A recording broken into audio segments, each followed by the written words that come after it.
is the Seahawkers Podcast, episode 315. I'm Brandon Schultz of the Military Seahawkers, and joining me, my good buddy and Montana Seahawker, Adam Emmert. Brandon, can you win the game ugly in the first quarter? No. Can you win the game ugly in the second quarter? Maybe. Can you win the game ugly in the third quarter? No. Can you win the game ugly all damn game long? What do you mean, ugly game? I saw a Seahawks game where they beat the Philadelphia Eagles 40-10. And it was just an incredible performance, defensive and offensive. Oh, wait. No, it was 23-17. But it felt like 40-10. Surely did. Yeah. That was a weird game all the way around. It was a weird game in some ways. It was a fun game in some ways. We got to see DK Metcalf's career breakout game, although we've seen games similar to that from him before, but goes over 1,000 yards for the season. It was essentially the Russell Wilson and DK Metcalf show because he threw to DK for 177 yards and then about 50 some yards to the rest of the team. But we saw Chris Carson back out there looking like he was doing Chris Carson things and looking like the much better running back compared to Carlos Hyde. So I felt like we got to see a lot from this game. Yeah, there was a lot in that game. I'm just curious, like, this is now 2 huge games in a row against the Eagles for DK Metcalf. Does he have, like, a personal vendetta? Like, I'm just curious because I saw Pete tweet out, like, this picture of DK with the Mandalorian helmet on, right? And I'm not exactly sure of the reference and whatever because I don't watch the show. But I think he got the wrong mask. Like, should he have been wearing the V for Vendetta mask instead? Like, because he hates the Eagles or something and just goes off on them. He has a good reason to hate the Eagles because you heard from him in the press conference after the game say that Philadelphia could have been his home. The Eagles took J.J. Arcega-Whiteside in the second round of the draft ahead of DK Metcalf. And I just want to compare a couple numbers with you. DK Metcalf, 20 receptions, 372 yards and 1 touchdown. Versus J.J. Arcega-Whiteside, 12 receptions, 214 yards, and 1 touchdown. Any idea what those two numbers may compare to?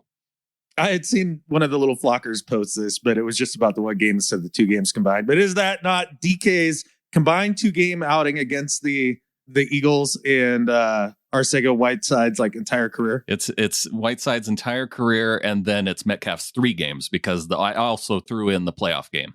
So do you think that's why Howie Roseman left the game early? He was just so pissed off that was the case still? Eagles fans are so mad at Howie Roseman, one, for passing up on Metcalf. And then this year, he took Rager instead of Jefferson for the Vikings. Well, it's difficult for me to sit here and think that this is a wide receiver problem there in Philadelphia. But when we can break down their kind of whole deal here going forward. But yeah, it was an interesting game from the Seahawks. I mean, I think the thing that was most surprising to me was the amount of struggles the offense had throughout the game. They just seemed flat all game. There was just no energy, no juice. And that was frustrating. Yeah, I wonder what that was exactly because they had the opportunity, I think, early and going for it on 4th down. They're down there 4th and 2. Well, they had it 1st and 5 after a couple penalties going against DK Metcalf. Personal foul calls. One, Darius Slay, where he pushed DK well after the whistle, even though DK was blocking up through the whistle, I believe. And then Malik Jackson comes up from behind DK after a play, pushes him in the back, gets another personal foul call. So they're 1st and 5 on the very first drive by the Seahawks, and nothing comes from it. They do a little shovel pass to David Moore, gets stopped on 4th down, but they had 2 chances to run with Carlos Hyde. He gets 2-3 yards on those carries and 1 incomplete pass thrown DK's way on that 4-play attempt at the end zone there. So I think they had the opportunity to really have that momentum early and I don't know if they would have had it by going with a field goal there in that situation, but I felt like they needed to get in and really make a statement early against the Eagles. Yeah, well, they didn't have to, but why not? I think that was the correct call to go for it there on 4th instead of kick the field goal. It's what I would have done. Now, would I have run a basically a little shovel pass, jet sweep kind of thing to David Moore on the one. I would have had Chris Carson in on all 4 of those downs. Well, and I think, he's also still just getting back too. So I don't know how much they want to wear him out. So there's a little bit of that there. But I think what you did see throughout this game, and this is something that we've noticed kind of this whole season, if the defenders have a great defensive line, or not even a great one, but a very good one, and they can really generate pressure on Russ early, the whole offense just struggles for the entire game. And, Jim Schwartz has kind of had, Russ's number since we've been playing them with the Eagles. I mean, Russ hasn't really, that playoff game was an ugly ass offensive performance. Yeah, the last 2 games against the Eagles were 17-9. And there was one point in this game where it was 17-9, and you're going, well, you kind of figured that there was still, I think, 20 minutes left to go in the game. So there probably would be more scoring. There probably would be more scoring. And, at least DK has the kryptonite to the power of the Schwartz, Like that definitely seems to be the problem for Jim Schwartz and his scheme. And a lot of it is that he's saying, I got my best guy on your best guy, and he's got to earn his paycheck. And DK Metcalf got the better of that. And it happened early, and they went to him often. 3rd down and 13. Here comes a blitz this time. Russ looks. Now he's going to let it fly. Hey, I'm Mr. Unlimited. And I throw a sexy deep ball. Got a man out there. Metcalf makes the catch at the 5. He's down at the 1-yard line. The Seahawks needed to open things up, and they did. Russell saw single coverage, and nobody throws the deep ball like Russell Wilson all the way down inside the 5, a 52-yard reception. DK Metcalf, welcome back to Philly. And there were moments in this game where he did get a lot of pressure, but that time they're able to pick it up. He's able to launch it downfield to DK, single coverage on Slay, and comes up with the big catch. They follow that up with the throw to the fade route, Adam, to David Moore in the end zone, and get on the board 7-0 there in the second quarter. Like I said, weird ass game. The fade doesn't work. Russell doesn't know how to throw that pass. That's not his bread and butter. No, not at all. He's getting ready. You can see it developing. I'm like, really? He ran a quarterback sneak a few weeks ago. He throws the fade here. What's going on?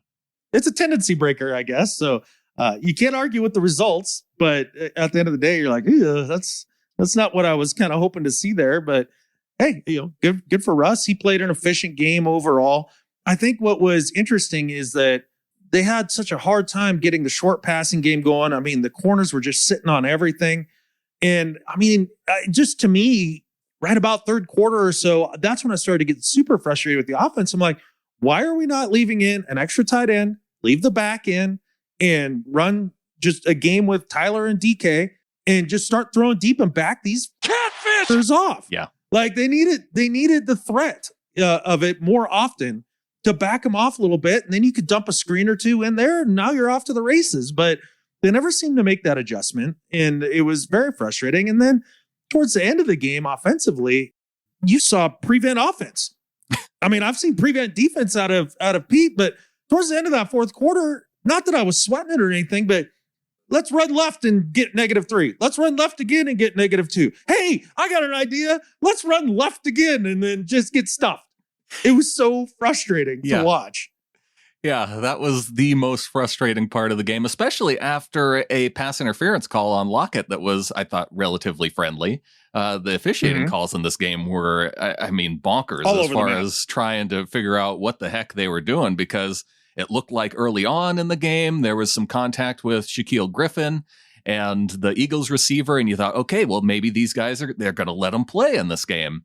And then later on, you're seeing ticky-tack calls, and it's like, okay, well, I guess I don't know what they're doing. And then you see calls where Carson Wentz is throwing the ball out of bounds, and it's, after it goes over his head, it could have been a 2nd and 30. Instead, it's 2nd and 10, and the ball was clearly short of the line of scrimmage, and yet you hear the call from the official saying that he got the ball back to the line of scrimmage. It was a baffling day of officiating. That was an abject, terrible call. Like that was really, really bad. I mean, the snap goes over Wentz's head, and the assistant that catches it is like standing literally in front of the marker. Like if there's no, it wasn't even over his head though. I went back and watched it, and because in real time I thought it went over his head, but it was it was just to his right, and Wentz just he didn't catch it. Couldn't do it. It was right chest high, and it just went to his right, and so right through his hands. Yeah. And that was a very frustrating call because it wouldn't have been 2nd and 30. It'd have been 3rd and 30. There's a loss of down too for intentional grounding. So like that would have been nice to back him up a little bit further and lose the down. That'd have been cool. But that did lead to their first score. And the Seahawks kept this closer than they should have the entire game. And I can sit here and be frustrated about it, but it's how this team plays. They play down to their competition. So it's going to make these games going forward equally as frustrating in those rights. Like, I don't know if we're going to see a 30-3 beatdown because that's what this should have been. They let them keep it close. And then the Eagles inexplicably down 10 late in the game, get it down there, end up on 4th down, and they go for it. And this is how I know whether I like the coach's decision or not, right? He's trotting offense back out there. I'm like, sweet. Why don't you go for it here? There's no way you're picking this up. Yeah. Well, 4th and 31, I think. No, it was, I think it was less than that. They were down in the red. They were down towards our goal line. Oh, that was the interception to Diggs. Here comes the rush. Wentz stops, throws to the end zone. It's intercepted, and taking a knee in the end zone is Diggs. No Eagle receiver was anywhere nearby. So I would like to personally thank Doug Peterson for absolutely refusing to outcoach Pete Carroll in this game. He was like, nope, won't do it. Can't do it. Can't be bothered. Just not going to do it.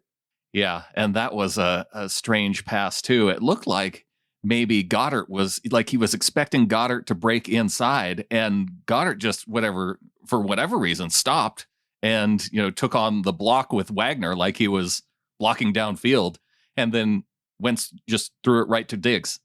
Maybe Goddard was just running a little hook route. Like I think that's what he decided to do. He didn't hook it though. He just went straight. Yeah, it seems to me that was some sort of option route that they just were not on the same page, and not only that, but there were other options for Wentz to throw to. I mean, heck, he had opportunities throughout the game and just turned them down. I don't know what's happened with that guy. And I think it's coaching. It really is. Just watching Wentz throw the ball, he's just a freaking mess. Yeah. I mean, it's coaching, it's offensive line. They just don't, and you can give credit to the Seahawks for getting 6 sacks on the day. They spread it around. Yeah. It was against but they've had their injuries on the Philly offensive line. So I try and couch it that way. And he's a little jumpy, I think, because of it. Wentz is. Yeah, there's a little bit of that. I don't think he's real clear on, the progressions, but he's not dialed in with his receivers either, because you saw so many times where he was just not on the same page, or when he did get it to a receiver, it was a drop, or it was, just slightly off target. Yeah, it was. And they went 3 and out 5 straight drives because of it. Yeah, the announcers called a lot of things drops that weren't drops. Like there was a lot of more inaccurate throws there, good plays by the defense that they were like, oh, he just dropped it. No, that's not what happened. But it was good to see the defense, whether or not the final score reflects it, play the type of game that you would expect against a terrible opponent. I mean, they snuffed the life out of Philly's offense through the first half and really didn't give up a ton in the second half, short of some fluky ass stuff. I mean, that crap non-intentional grounding call that leads to a score. That grounding call that was right at the end they had was a almost 5.5 minute drive at the end of the second quarter. So going into halftime, if they call that correctly, then they probably don't score at all in the first half. No, they probably don't score at all. And the Seahawks may have thrown another one up on the board. You know? Yeah, because there was plenty of time left on the clock because that was right around the 3 minute mark, just under 3 minutes when that fumble happened. So yeah, they could be getting the ball back there. Now, I mean, who knows what would have happened, but yeah, it was a good performance. Oh, I wanted to ask you. So the only thing that I can think of with that call, and it wouldn't be explained because the explanation by the officials wasn't correct then, but a ball can travel through the air, and even if it's out of bounds, go beyond the line of scrimmage and count as a pass going beyond the line of scrimmage. Mm-hmm. There was a Seahawks assistant on the sideline who caught the football a couple yards short. I could see them, if they would have called it and said that it would have gone, based on their judgment beyond the line of scrimmage because the ball was caught by the assistant. But that's not how they called it. And I still don't think it would have made it. That's neither here nor there. And really, it still shouldn't have been that close at half, right? I mean, the Seahawks should have come away with at least 10 points on those first two drives. Right. That's why I said 40 to 10. I was being generous. I was giving them the one touchdown. I was giving them the extra point that they missed, the field goal in the second half. Yeah. And then they get the fluky Hail Mary where, really. Yeah. And that's just when you're like, okay, we have this in the bag. This is going to be a game that's going to make the Seahawks stats look a little better on defense, at least, so that they're more of the good D, right? Instead of the bad D. And I was so frustrated by that. I mean, some sort of ping pong Hail Mary, just ridiculous. And he one-hands it. Right. It was a great play by Rodgers, but it's very fluky. It felt gross. You're just like, this feels icky. Well, it didn't feel icky watching Chris Carson in this game. It was nice to have him back. He averages 5 yards per carry. He only has 8 carries on the day. He gets 41 yards. But 16 of those 41 came on a touchdown run. The handoff inside to Carson. He finds a hole across the 10, down to the 5. He's driving. He's in. Touchdown, Seahawks. Chris Carson. Holy smoke, carried half of the Eagles defense on his back and scores. The Seahawks go up 13-0. Beautiful hole for Carson up the middle, and he was off to the races. And then it was all Chris Carson's second, third, and fourth effort. Most fired up I was all day. Yeah. No doubt about it. That was a get off the couch touchdown. Yes. Even at the big DK plays, that was the most fired up I was. It's great to have Chris Carson back. And I think, that 1-2 punch of Carson and Hyde going forward is going to really be something that's going to be helpful for them. And it's going to make this offense eventually come out of its funk when Tyler's knee gets better. Yeah. Do you think that's what it was? Because Tyler did not see a lot of action in this game. Yes. I think his knee is sore. And that's a big deal for a guy who really relies on speed and being quick in and out of his breaks and that sort of thing. Yeah. He needs that. He needs that knee to be right. So Tyler wasn't right. David Moore was out there, and despite his touchdown, he didn't look right. He eventually got taken off of the punt return duties, although he did have, I thought, a really nice fair catch on, I think it was the second punt of the game where, he saved it from potentially bouncing into Flowers. Disaster. And that could have been a disaster. So the touchdown by him, that 2 big plays by Moore. Yeah, but I'm glad they took him out on punt returns. Oh, yeah. Because he was just doing this Mickey Mouse nonsense back there, just dancing around, going side to side. And I'm sitting there yelling at the screen, hit it forward. Go forward. Advance the ball. Yeah. Yeah. I don't know if he was looking for blockers that weren't there and it surprised him or what the deal was on that. But there was a reason why he got taken out after that particular return. He caught a bubble screen and did the same thing on a play that I was just, come on, man. Yeah. And that was one where they needed the first down. Correct. So if all he does is catch the ball and then run straight forward, he gets it. Yeah. And I've seen a lot of our receivers do this over the years. I kind of feel like it started with Doug Baldwin, where they catch it, and if they just flip the way their momentum's going and take an extra step, they get the first down.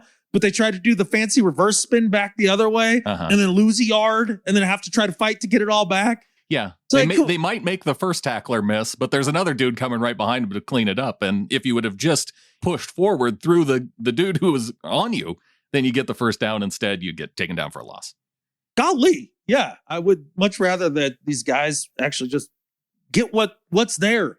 Don't try to be so elusive in the open field. Just get what's there. Get the first down. Play smart. So you had 10 points that you could say that should have been there in the first half. And in the second half, you had the Seahawks coming right out with a throw down the sideline to DK Metcalf on the very first play. And he just checks up a little bit. And there's another, that could have been a potential touchdown on that play. Yeah. He just kind of stopped running for half a second. Otherwise, the ball was on the money. Oh, yeah. I did hear some of the folks in the Discord chat talking about DK being a little more frustrated than happy about his performance because he drops the touchdown. The one that kind of hit him in the stomach. Right. And okay. And then that he was play, airborne, though. I mean, those will happen. And then he's out on the hands team, and there was a couple people being like, don't have DK on the hands team. Good God. Yeah.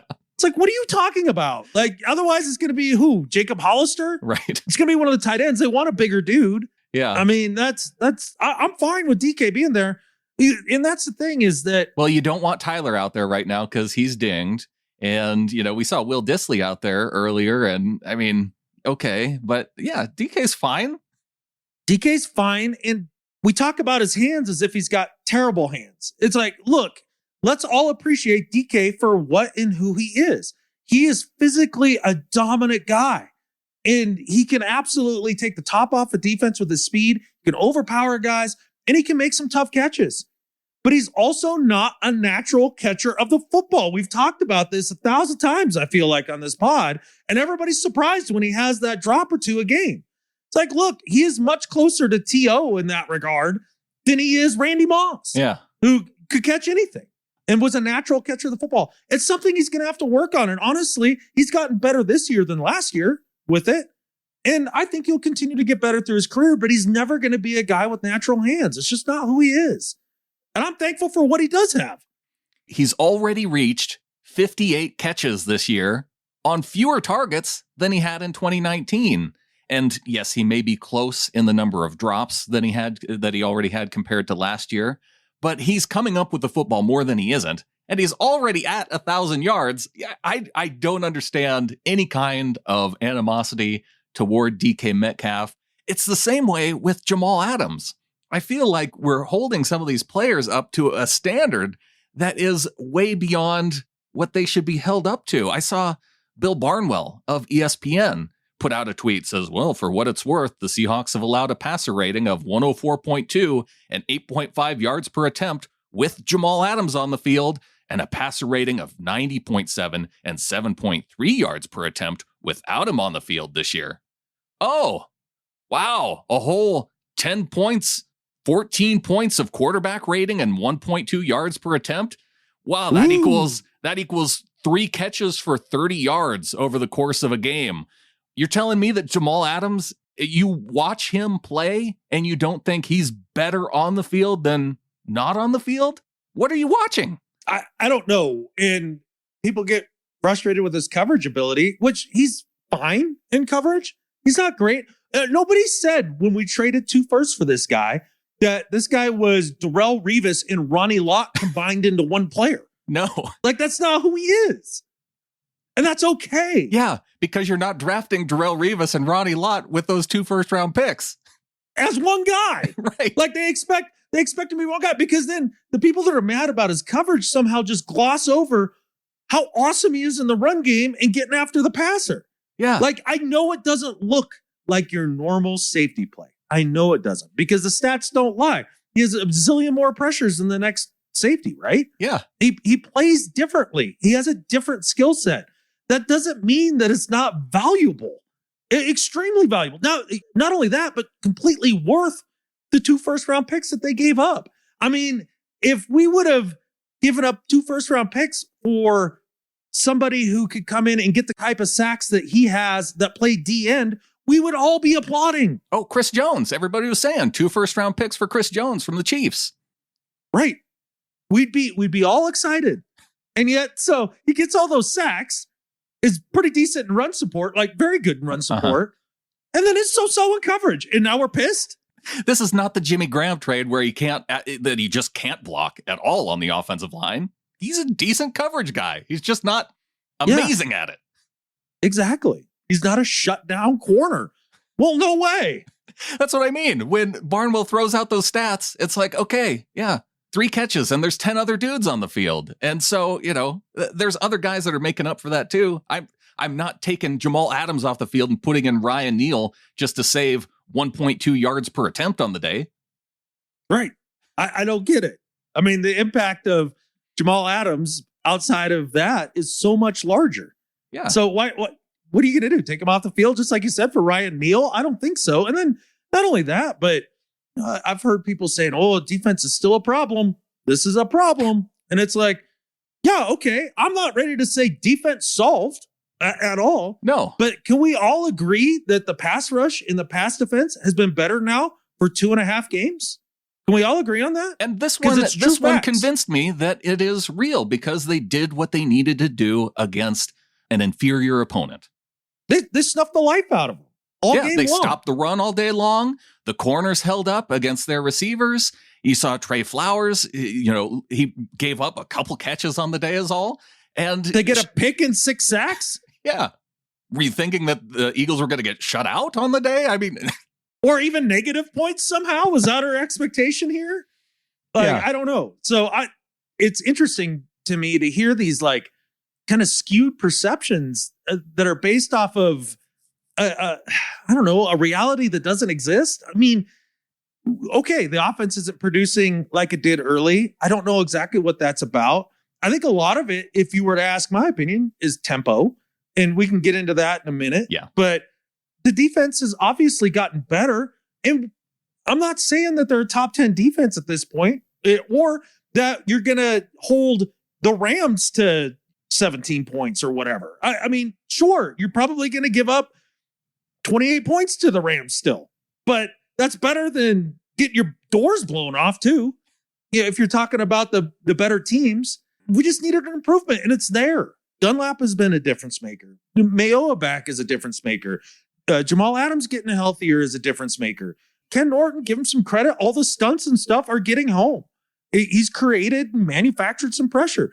They've blitzed more with B-Wags, and KJ Wright's making heady plays out there. Let's be excited for not dumpster fire defense.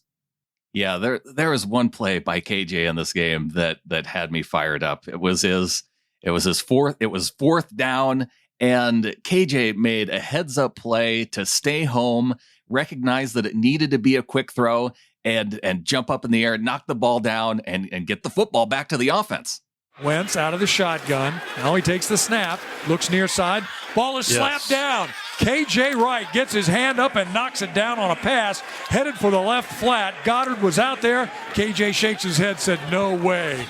Yeah, that was really cool. That got a, hey, great film study, KJ, out of me. Because it was. He watched Wentz's drop. He realized it was a quick 3-step drop. Watched him swing his shoulders around that direction. And instead of engaging the defensive lineman further, he backed off and he took out his pterodactyl arms and he gave him the Matumbo block. It was great. Yeah. That was one of those great film study KJ moments. It was. That was a very heady play. That was a veteran play.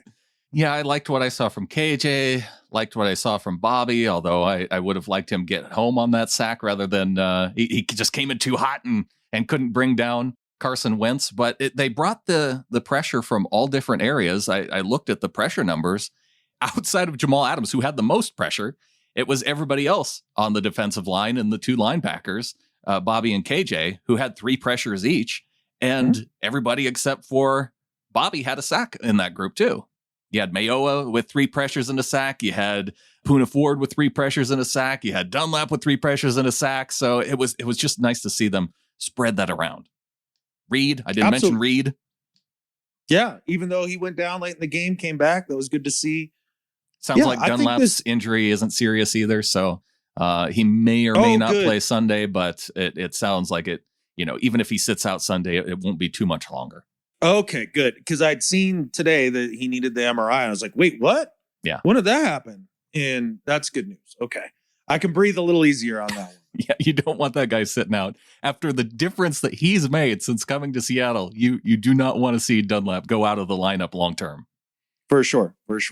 So, yeah, defensively, I'd say short of giving up some stupid points, which were a little fluky, a very solid game. You did what you needed to do against a terrible offense. That's great. That's all I needed to see. Now, offensively... Tempo, though. Let's get to that. Oh, my gosh. What is going on with this? It's like every single play, they don't break the huddle till there's 13 seconds left on the play clock. And then Russell takes his time to scan the defense still, like he's got plenty of time. Yeah, then all of a sudden, clapping his hands real quick and hoping that Posick snaps the ball in time. And then still, they got to delay a game in a stupid moment in that game.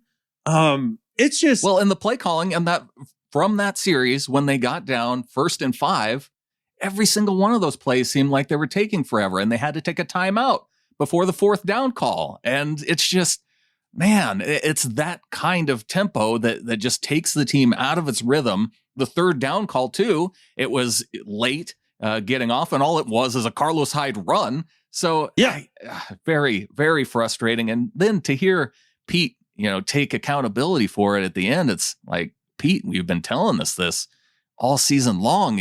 When are you going to fix it? Yeah, this doesn't seem like it should be a hard solve. No. Like, I mean, just call the play faster, or maybe you need to reduce your verbiage or whatever it is. I don't know what the and that could be a little bit more challenging if you have to tidy up your verbiage. But even still, I mean, you should be able to get out of the huddle with 15, 20 seconds left on the play clock and be able also to maybe snap the ball with only 9 seconds left on the clock or something like that. Because I don't know if you know this, Brandon, but it makes it a lot easier for the defensive line to time the snap when they can kind of peer through and see the play clock dwindling down and then take a chance. Yeah.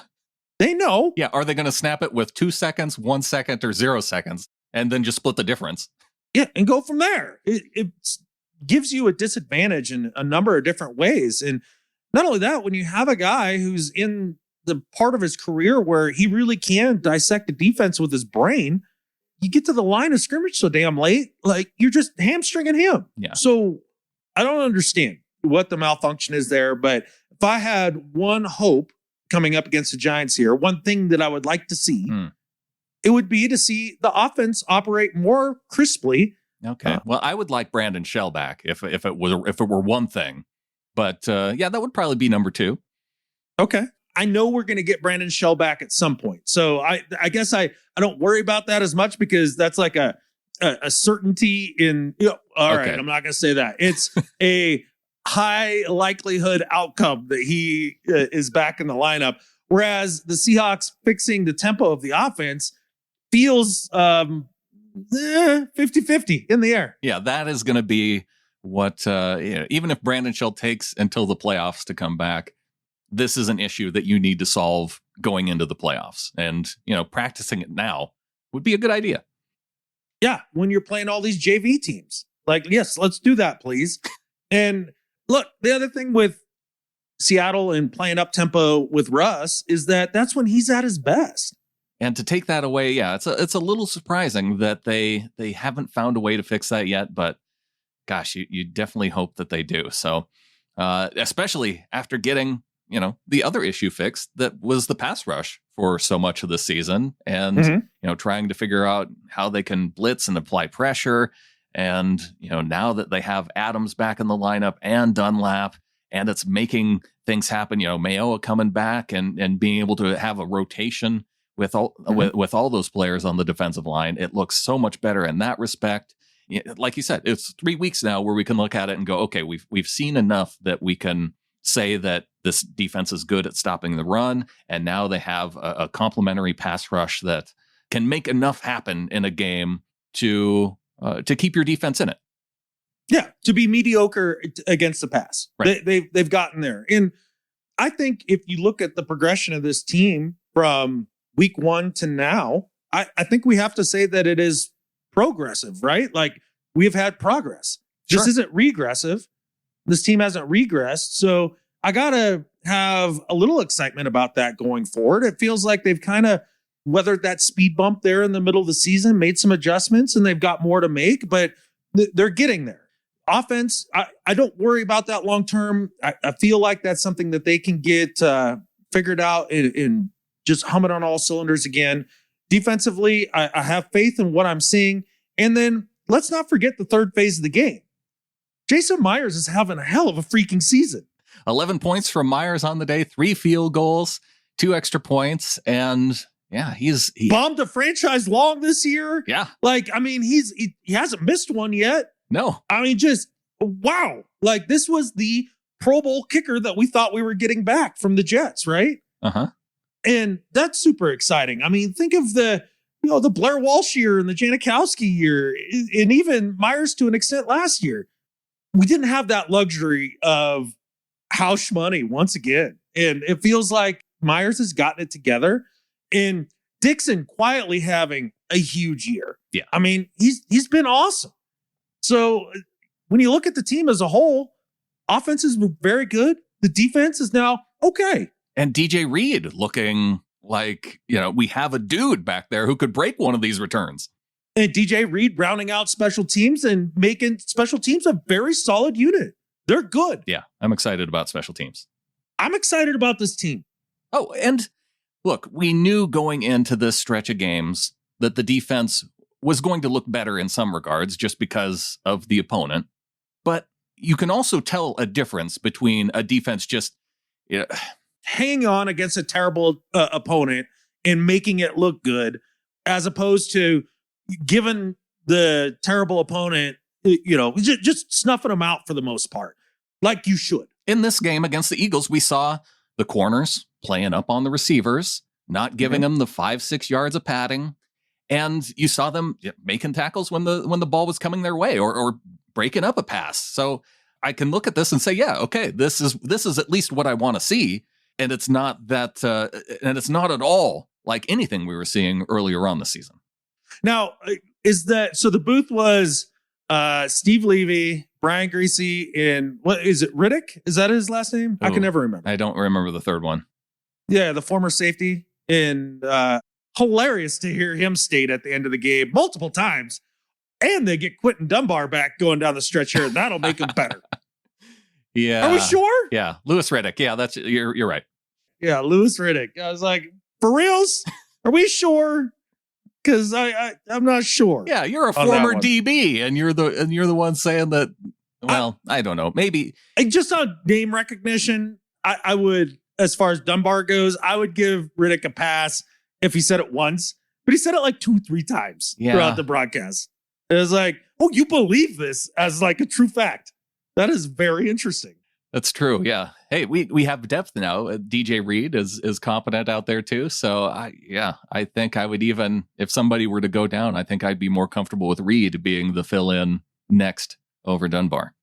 Yeah. But they won't need him going up against the Giants. This is going to be fun. I don't know, Adam. After a 1-7 start to the season, the Giants have won 3 straight games. Now, those 3 straight games are against the football team, the Eagles, and the Bengals without Joe Burrow, but they've won 3 straight. Yeah, they did. But unfortunately, it's Colt McCoy and company. Yeah, Giants also going to be without their leading rusher, Daniel Jones. That's kind of funny. And that's even including him just falling down for no reason in the middle of the field and not scoring. Right. Another bad football team in probably, would you say the NFC East this year is the worst division you've ever seen in your life? Ever. Yeah, easy. I don't know if it's easy, but I can't think of another one off the top of my head. Well, it's so bad that they can't even dominate. There's not one team that can dominate all the other teams. It's just that they trade places, kind of slap fighting with each other, and and then lose to every out of division opponent. Right. Yeah. Or they beat a Bengals team that doesn't have their starting quarterback, or a 49ers team that doesn't.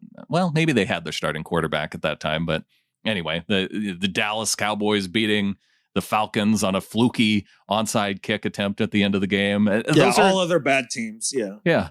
I'm a little sad that we don't get to see Daniel Jones in this game, but Colt McCoy is going to be even rougher for him. Look, I mean, I don't know how much time you even want to spend on a preview of this, because I don't see the Giants being able to do, jack or catfish on offense the entire game. The offense should be able to score 28, 30 points on this defense, and they don't have the defensive line that the Eagles did. They should look a lot crisper. The one guy that you worry about on the defensive line for the Giants is Leonard Williams. And you can't even say Kyler Fackrell because, I remember that name because he had a game against the Seahawks as a member of the Packers, went to the Giants, but they just put him on IR this week, so he's not going to play. Nope. So it's Leonard Williams, and he generally plays the right side, I think, and so that means he's going to be going up against Dwayne Brown. Okay, good luck with that. And I think my biggest thing in this game is I'm just looking to get out healthy, man. Look to get out healthy. Look to see if DK can go up against another, team. I'm not even going to say team best, because I think James Bradbury is a legit good cornerback in the NFL. I think he may even be a Pro Bowl cornerback this year. Who? James Bradbury came from the Panthers. He's in the league, huh? Come on now. I honestly don't know this person. Okay, well, he's by Pro Football Focus's measure, he's the best corner in the league this year on single coverage. Has 15 pass breakups, although he does lead the team with 11 missed tackles. But he's doing well in coverage. Okay, here's the thing: if after seeing Pro Football Focus rate Quentin Dunbar the way that they did last year, yeah, I will forever never care about how they rate a corner ever again in my life. Yeah, well, that's why I was going also with numbers of the pass breakups, and he's generally respected in the league this year. So I know. Okay. I don't always buy into the PFF stuff either, but I think it's notable. Yeah, I think when it comes to corner play now, that's and especially when they're grading focused on single coverage, right? I don't know. I don't know how it is that they grade. All I can tell you is it's catfish garbage. Well, I don't see how the Giants really can be competitive in this game. Colt McCoy, he's a statue now in the backfield. He's not going to be able to pick up. The reason why the Giants have been somewhat successful is because with a bad offensive line, you have Daniel Jones that once the pocket breaks down, he can break outside the pocket, pick up a lot of yards. He has 400 rushing yards on the season. Colt McCoy's not doing that. So when the pocket breaks down for him, and it's going to, Andrew Thomas, their left tackle, has been a disaster this season. It's going to be real tough for them, especially the way the Seahawks are stopping the run against these teams too. We saw it against the Eagles again. You knew going into this game that they were going to have to get the run going, and they couldn't do it. They never got it going against the Seahawks defensive line. Yeah, and the other thing that Daniel Jones had brought to the Giants this year, and I'm not saying he's spectacular in this fashion at all, but he still has a pretty live arm for a QB, being a young guy. Yeah. I mean, he doesn't have a gun, but he's got enough juice on the ball, right? That even with the pocket collapsing, he can still get it out. Now, usually it's accompanied with a poor decision, but he can at least get the ball out into a receiver. Yeah. Colt McCoy came out of college with a noodle arm, and I can't imagine that it's any stronger now. How old is Colt McCoy now? 76? I mean, wasn't he born like back in the old West days with a name like Colt McCoy? Yeah. Like, wasn't he at the OK Corral for the Tombstone shootout, right? Well, I do think that he and Sam Bradford used to shoot it out between Texas and OU. So the That's fact he did, I think, outlast because and even just to give you an idea, the last season that Colt McCoy got any action in the NFL was 2014 when he came in as a backup for Washington. Yeah, and he kind of stuck up the joint for the football team that year. So nice guy. Guy. Yeah. Don't wish him any well, but I don't know how the Giants manufacture any sort of consistent offense in this game. They have some decent guys to throw to, though. They have Darius Slayton, who's leading the team, Evan Engram, Sterling Shepard, Golden Tate. So they have 4 nice targets. This is much different than the Eagles, where you look at their guys who are relatively busted up, and Alshon Jeffrey, not living up to his expectations. Essentially, they had Dallas Goedert to throw to. They got 4 dudes for Colt McCoy to throw to. Okay, Golden Tate is definitely way past his prime as a receiver. But he can still put together a game. Has Evan Engram ever lived up to the hype that was his draft pedigree? Has he ever lived up to that? I'm going to go with a solid no. Sterling Shepard had the nice rookie year, and then he's been a lot of meh ever since then. Yeah, and I give him a good quarterback, though, and I think things change for him. Well, okay. Now you're starting to sound like every New York media member ever. Look, so what I'm trying to get at with this receiving core is we've talked with some of the little flockers about this during an offseason before. The Giants are incredibly overrated because they're in New York. Uh-huh. Those guys are not as good as the media would like to have you believe. They're just dudes. I still look at them as a better group than we saw that the Eagles had. Okay. Yeah. All right. Yeah. Better. Now, man, if you can't agree with that now, come on. How much of a factor better? Like, 1 times, 2 times, 3 times, I'll let y'all decide on that. But I don't think it's like going from, geez Louise. I mean, from them to who'd the second best receiving core in the NFL be? Who would that be? What? Because the first is the Seahawks? Duh. Just checking, making sure that we're on the same page here. I mean, we are a Seahawks football podcast. I mean, the Homer stuff pops out, maybe more than you'd like, but that was a place that had to. Yeah. Buffalo. Oh, well, the Chiefs. Gosh, can you say what the Chiefs? Is it Patrick Mahomes or is it Tyreek Hill and Travis Kelce and Sammy Watkins? That's one of those little column A, little column B. So yes, it's not like you're going from the Eagles to the Giants, and the Giants are closer to the Kansas City wide receiving core. Sure. I mean, the difference between the Eagles and the Giants wide receiving core is I'm just saying it's better. Why do you have to nitpick this? Because remember, we've had to go through this, like, what's good, decent, and okay. The tiers, remember? Right, right, yeah. Yeah. So we have kind of good and good. Yeah, goodish. And a lot of people are going to be like, and you're the one killing, PFF for their rankings. It's like, hey, mine might not have numbers and stuff behind it, but it's probably a closer evaluation when it's all said and done in terms of overall talent. Yeah. Give you a reasonable expectation. Well, just to look at that, they do have Sterling Shepard as the top graded PFF receiver out of that group. Okay. With a good grade. Everybody else kind of, fine. If you ask Golden Tate's wife, it's only because they don't throw him the damn ball. I wonder what we're going to see out of Golden in this game. Well, not a lot. They're just not going to be able to get the ball to any of those guys. It's going to be a struggle for the Giants, I suppose. This is another game where you expect to see the team put away another bad team, and they're going to be back at home. So you want to see the offense clicking. No matter where they are, you want to see the offense clicking better than you saw in Philly, and you want to see a similar defensive performance going into this game. So I think, it's kind of boring, but, I think we're due for a couple boring games. That game against Philly was kind of boring. They look like they had them in control most of the game. Hopefully now we get a couple of those games because we went through hell these first 10 games of the season. We've earned this. We've absolutely earned this. The right to kind of cruise through a game.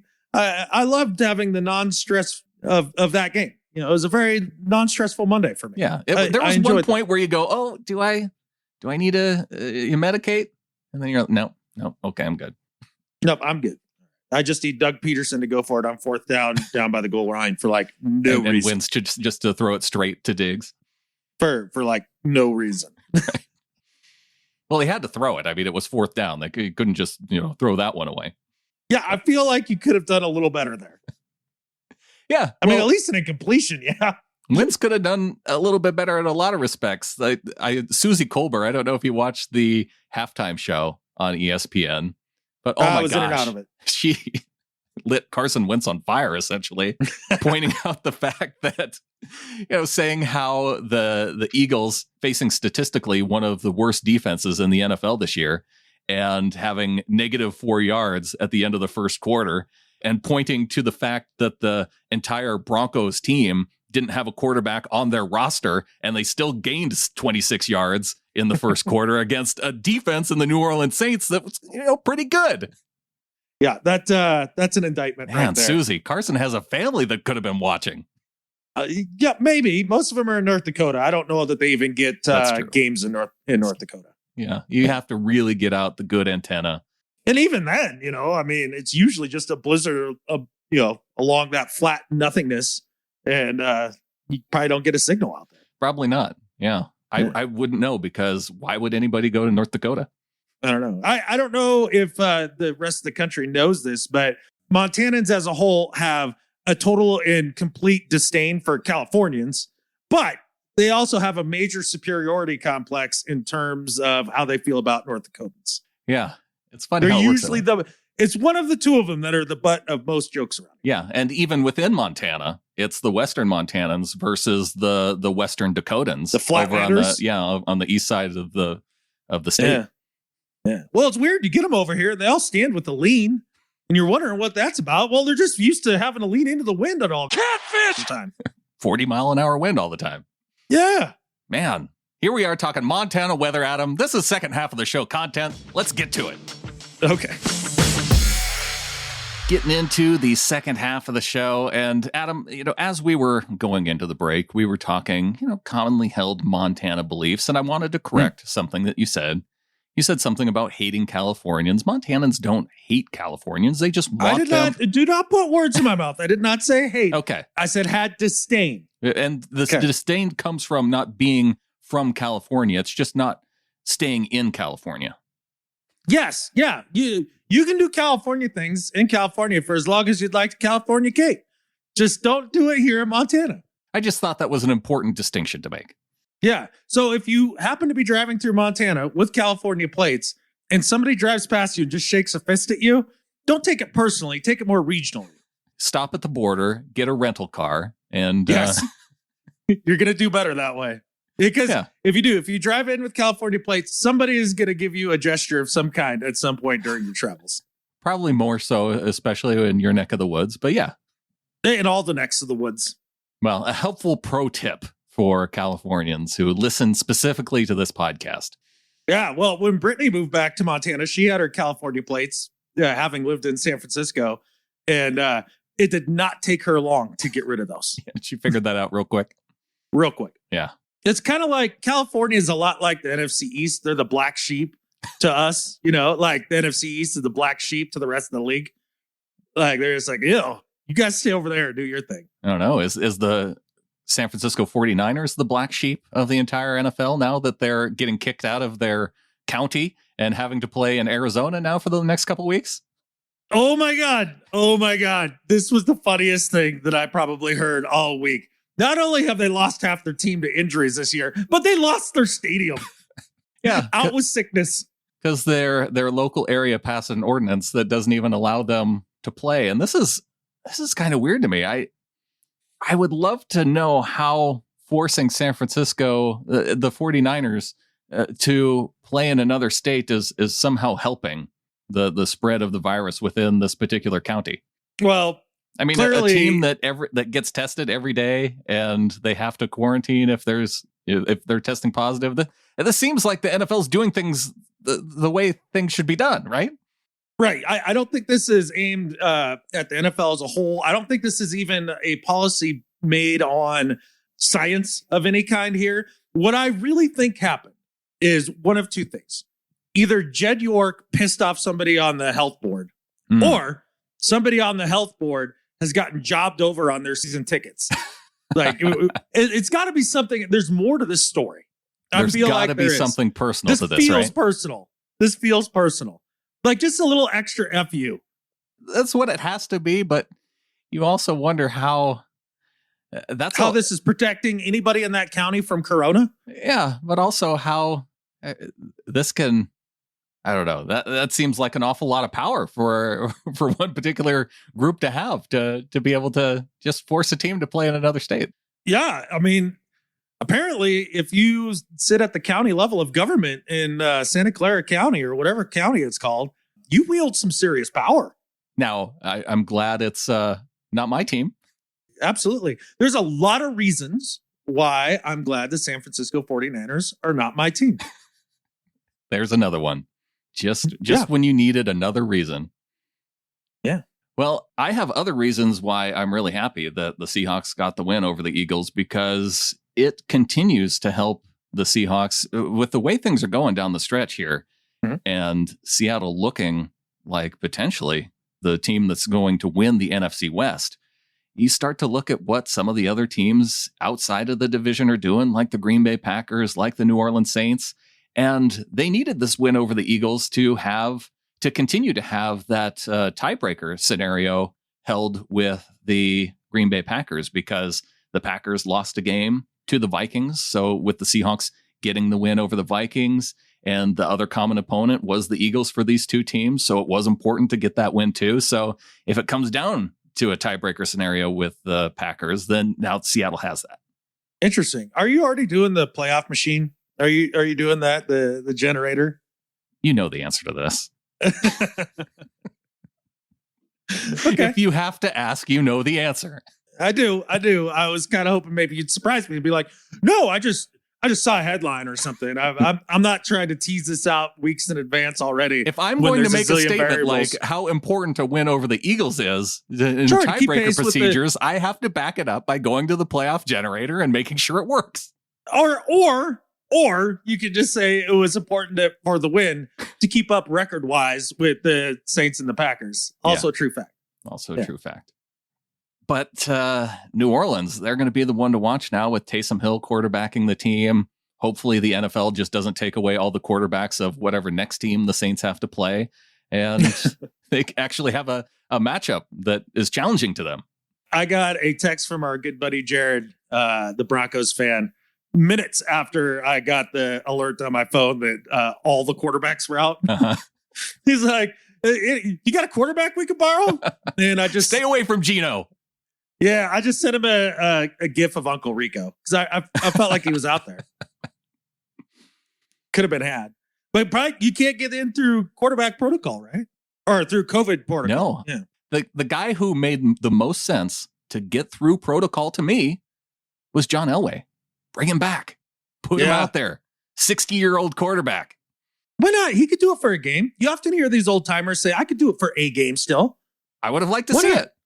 I thought that would be a more interesting game overall because of the predicament the Broncos were in. Yeah. Because if you're Pat Shurmur at that point, don't you get to just kind of experiment with anything and everything you've ever wanted to try that's just wacky and outside of the box? All the trick plays out there.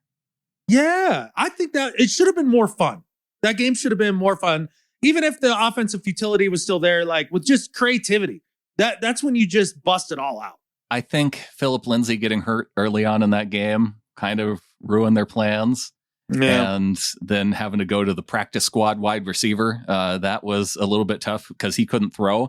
That was weird to me why they continued to try and throw the football against the Saints. Like, just run into the stacked box. Hopefully a guy misses a tackle and then you break out into the open field. Like, it obviously the throws downfield weren't working. No, they weren't. But they needed Tebow. What I want to know is who in Denver pissed in the football gods Cheerios? Man, this year they've just had a rough go. Yeah, it's been rough.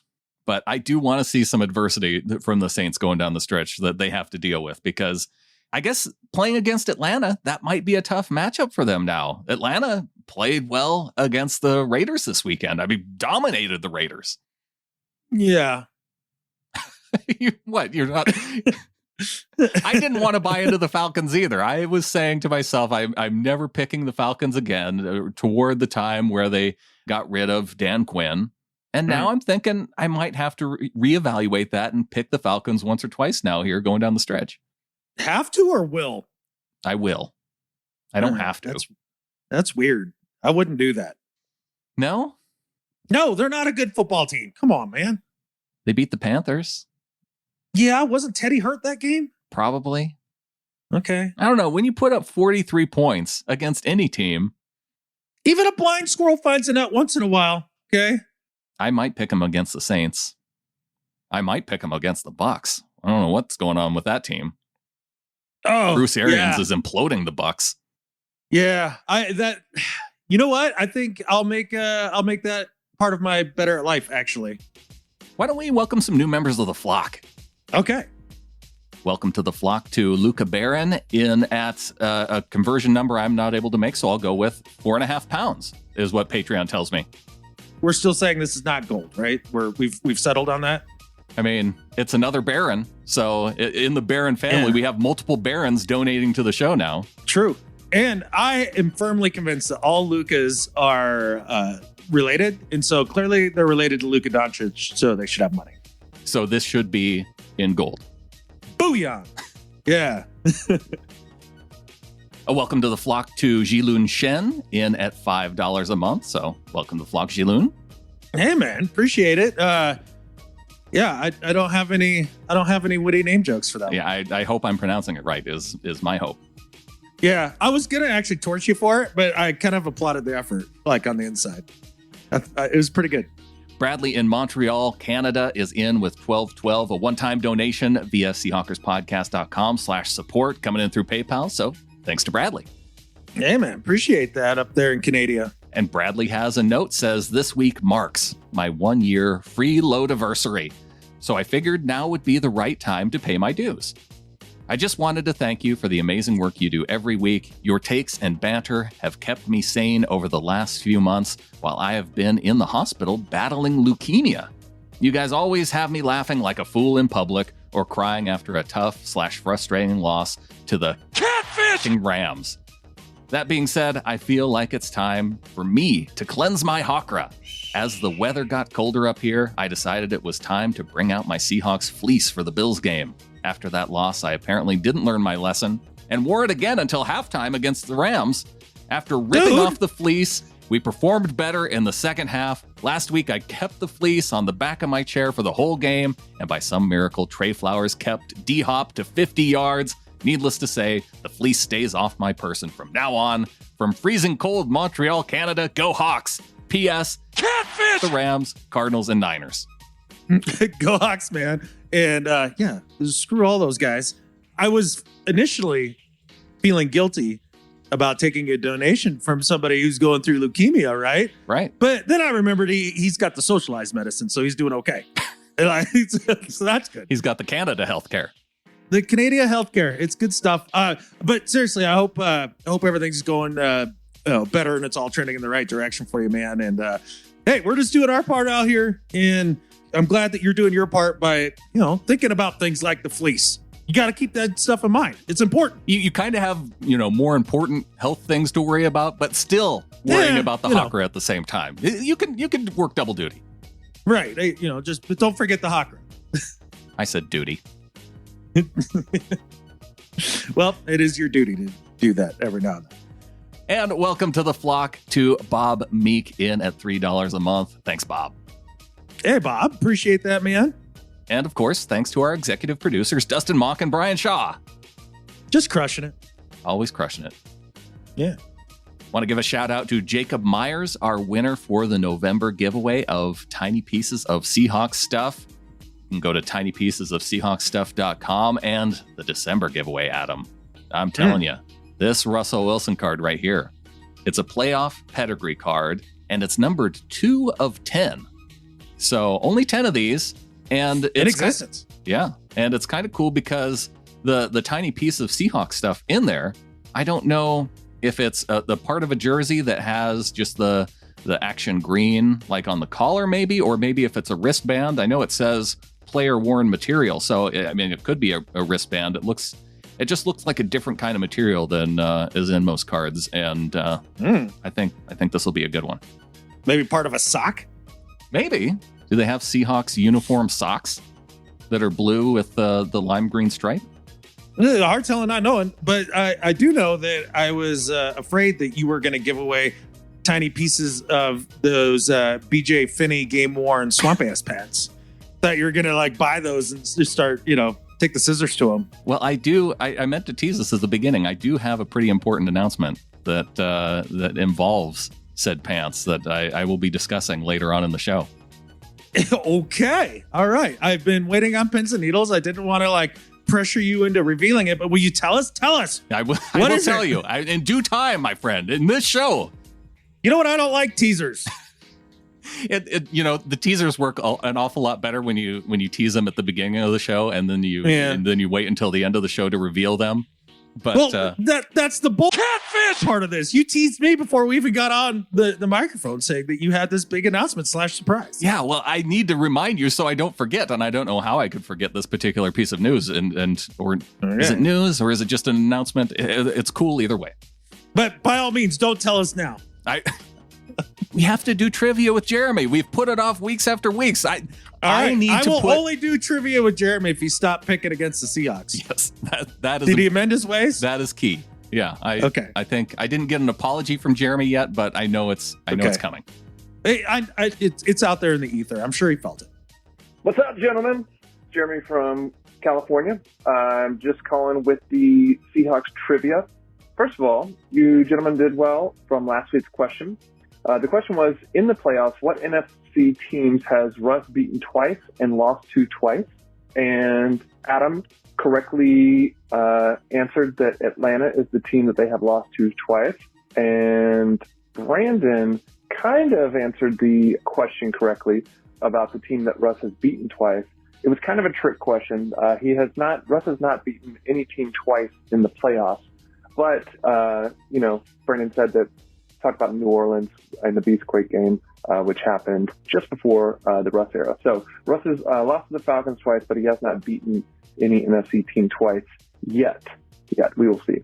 I've got some more playoff questions that are interesting, but we'll save those for playoff season.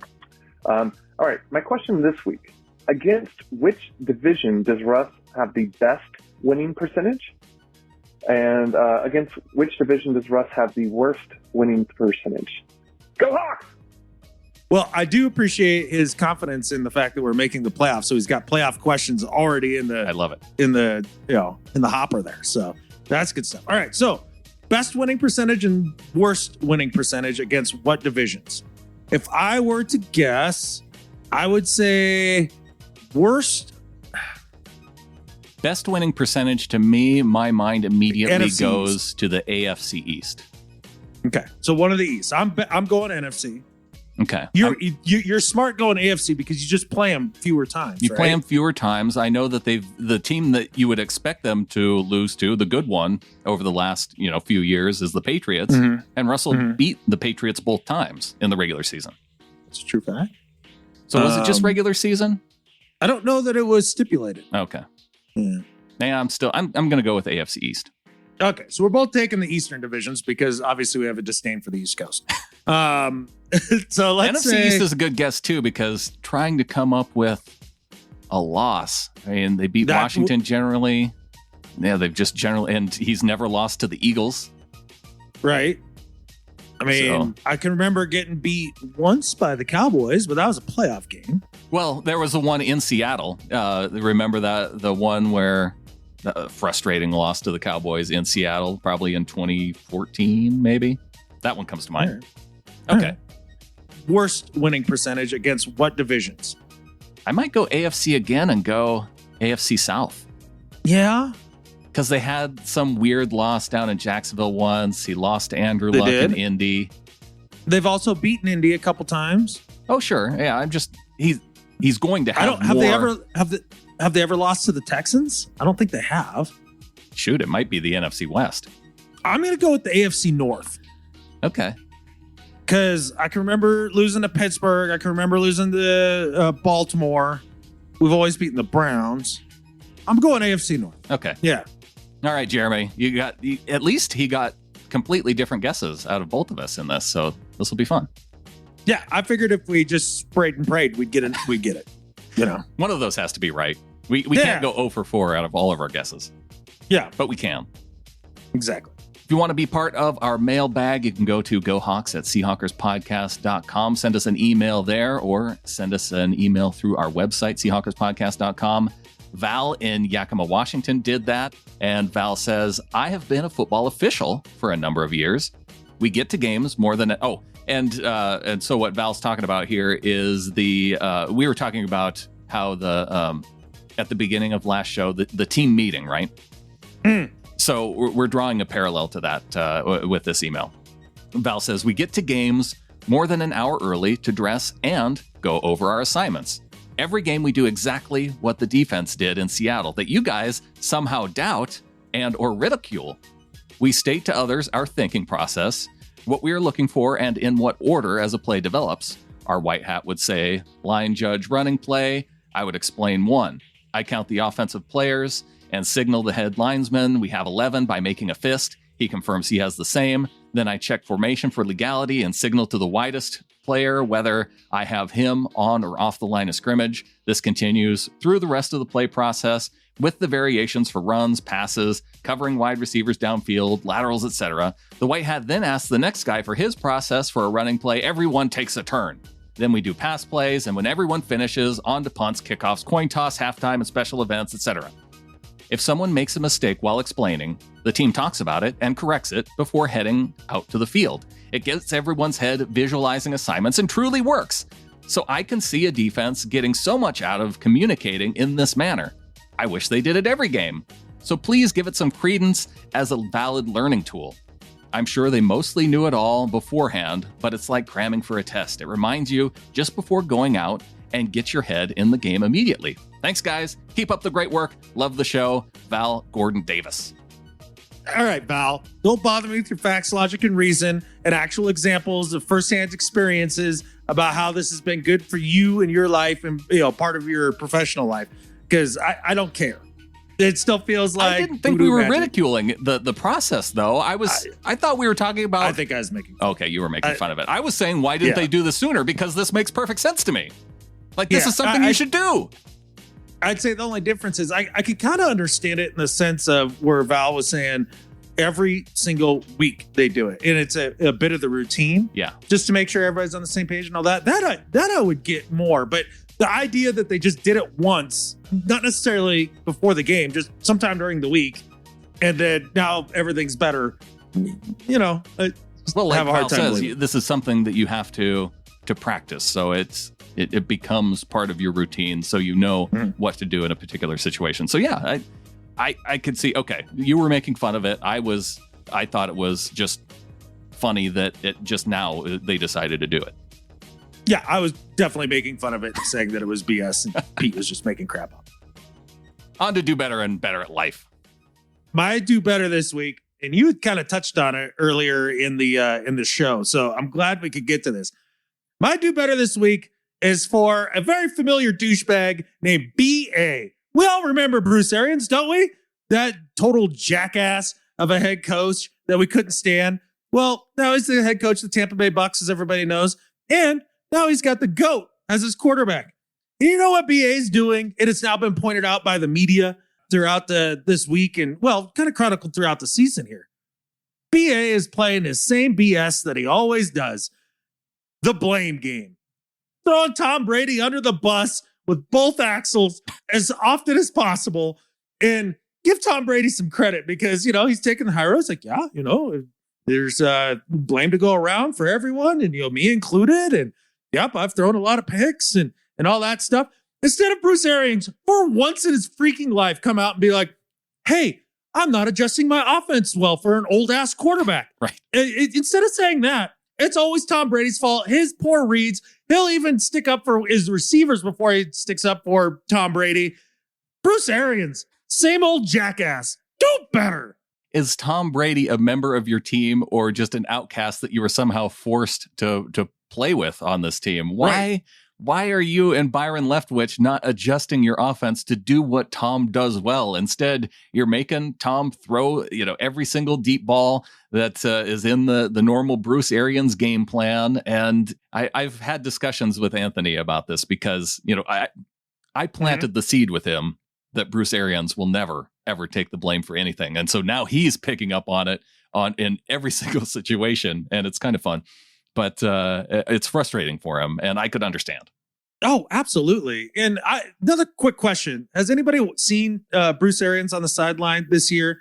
Like, he's got like a pack on a string, like I don't know, like a shoulder strap going around his front, then another like electrical pack on the back, and then like some headgear in I don't know what's going on there. He's got like 14 things on him. Is he like making a slow progression into turning into Darth Vader? This is like, is he on that path? He's starting to put all this equipment in and around his body. Maybe that way there's just more stuff he can blame. You're like, the positive trans flux capacitor on my chest didn't work correctly, and we didn't get the call in. This is going to be an interesting thing to watch over the next few weeks to see if the Bucks, even with 7 playoff teams, if they can manage to squeak in. I think they will. Because if they truly implode over these next few weeks, that's going to be fun to watch too. So either way, it works out. It's going to be fun to watch. I mean, is it out of the realm of possibility that they totally implode? Because I don't think it is. I don't think it's out of the realm of possibility. They have 7 wins now. I have a hard time thinking that they're not going to be able to squeak out 2 more going down the stretch. No, that's a solid thought. But they're a first round playoff loss, right? It's looking that way. I mean, the way they've been playing, absolutely. Well, the other thing that Bruce should take some accountability for, and this is something that has been proven throughout his time as a coach, whether it's quarterback coach or offensive coordinator or head coach, is that the quarterback that is under him usually struggles a bit the first year. I've heard Carson Palmer talk about it. Oh, yeah. It's the second year that they really get it. And maybe give Tom a little bit of credit. Every one of the quarterbacks that I've coached has struggled the first year. It's very complicated. Yeah. It's going to take him a year. Nope. Tom Brady sucks.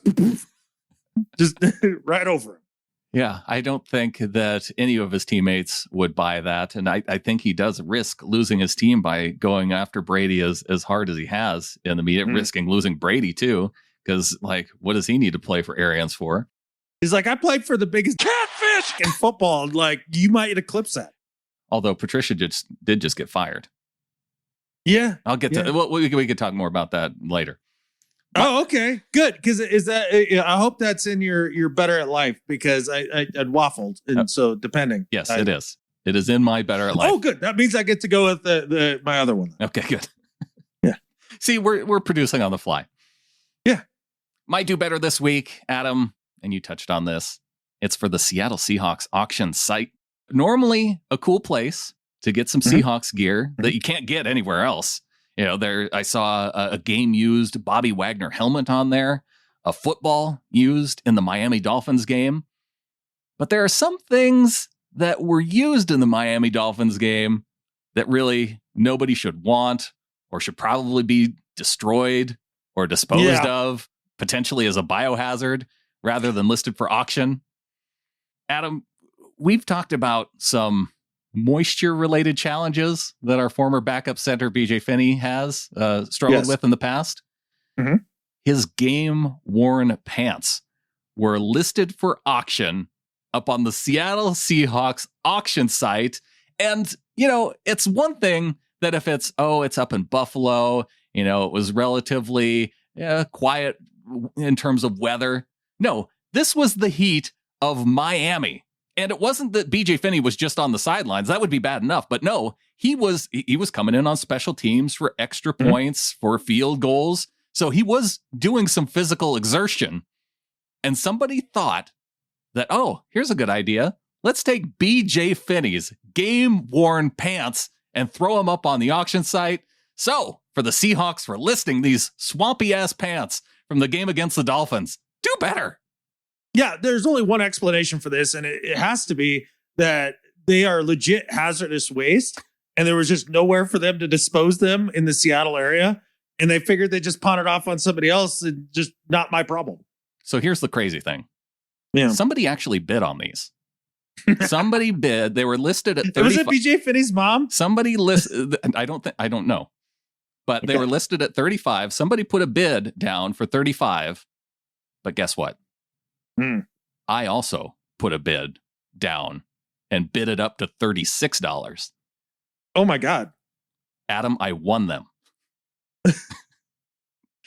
Did you use the right word? Won. No. Are we sure we're going with that? Now, though, we do have to decide what we are doing with BJ Finney's swampy ass pants when they arrive in the next week or so. Well, I don't know. Do you have a hazmat suit? Because I don't. Yeah. Do I open them up live on video for our members of the flock at gettingtheflock.com? Is that bonus material that our audience wants to tune in for? I guess it would help the coroner piece together how you died. They could look back on it and be like, oh, that's what it was. I do have an M98 mask that I can, one of the ones for paint fumes. I feel like I could wear that along with some gloves as I open it up, put on a face shield, do all that business. See, the face shield's not going to help you. No. Because if it's particularized, the fumes are what I'm worried about. Right. So how's a face shield going to help you? I don't know. It just seemed like it was a good. Yeah, this was one of the things I was need some working eye protection of some sort. I don't know. I don't know why. Yeah, in case I touch them and then I go to put my hands toward my eyes, safety glasses. Yeah. Okay, I'll wear safety glasses. Okay. Because I was working at Weyerhaeuser a few weeks back, and they're very stringent on quote unquote safety, and they made us wear the mask. Okay, fine. And then, but then they also made us wear a face shield. And I just want somebody to explain to me how a face shield is supposed to protect you from something that's aerosolized. Yeah, it doesn't. Yeah. It's called physics. No, I think it's to protect others. Yeah, so I don't think from what? From you coughing. That's what the mask is for. It's extra. It's that face shield isn't going to stop Catfish! and it won't stop BJ Finney Catfish! from getting on you when you open that box. So you're saying BJ Finney just shouldn't wear underwear when he's wearing his uniform pants because it's a layer that doesn't matter. Well, here's the one thing I do know. That falls under not our problem anymore. It kind of feels like my problem now. Well, you did this to you, so. On to Better at Life.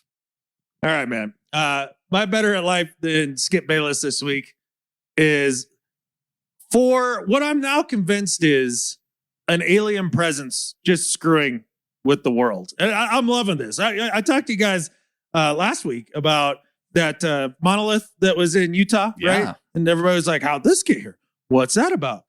And then just as we're starting to maybe think about how that got there and why it's there and all that, poof, gone.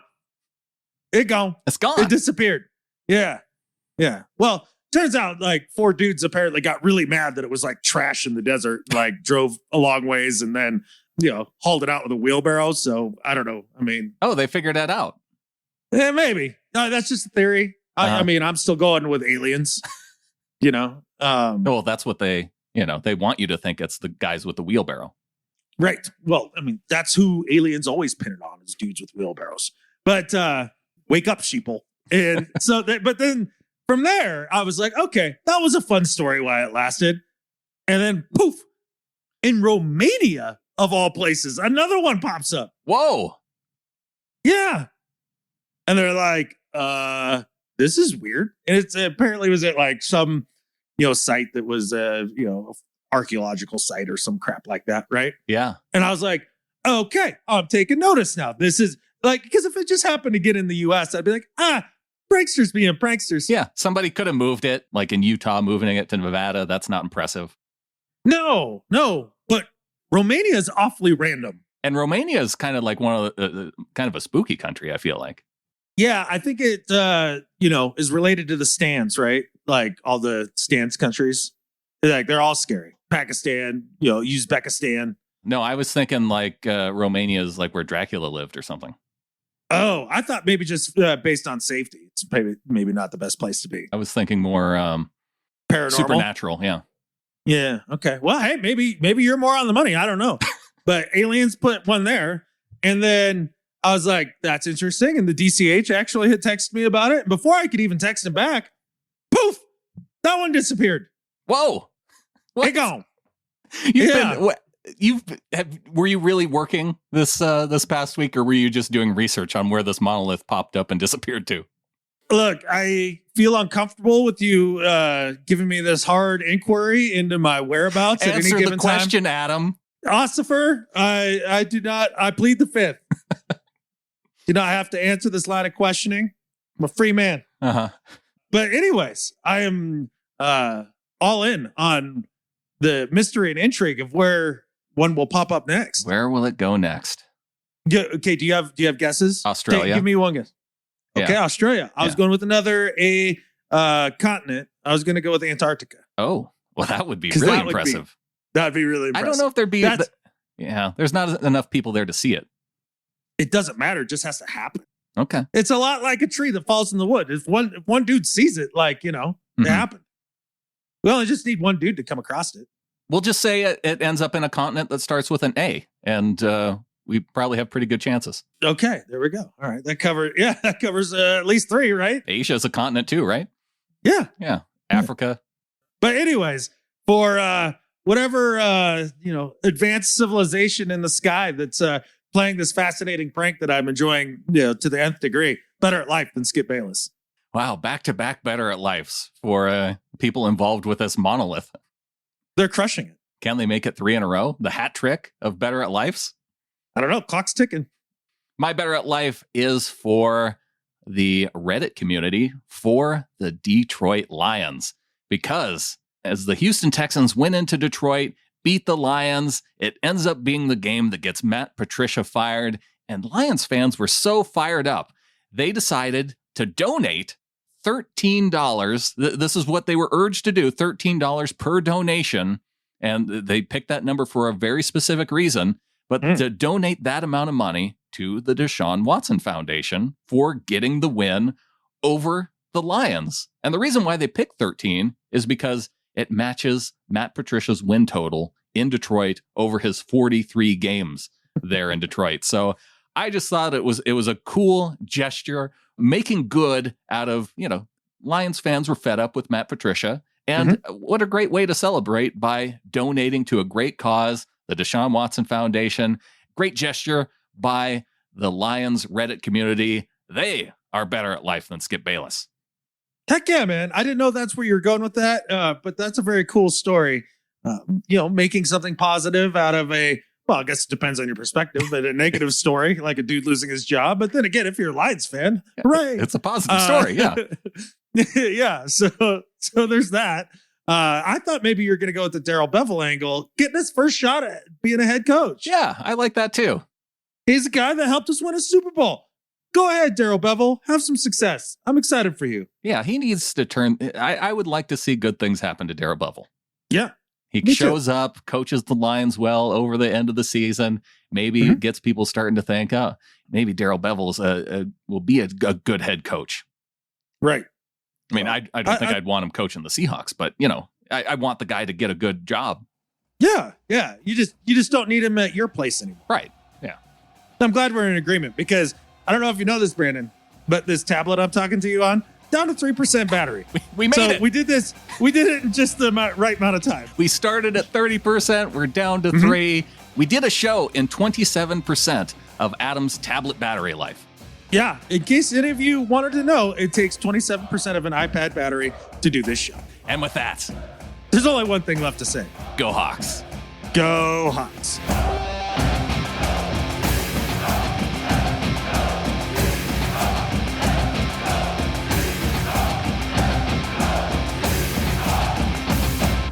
She was looking at me with the power cord like, honey, why didn't you just plug this in, you idiot?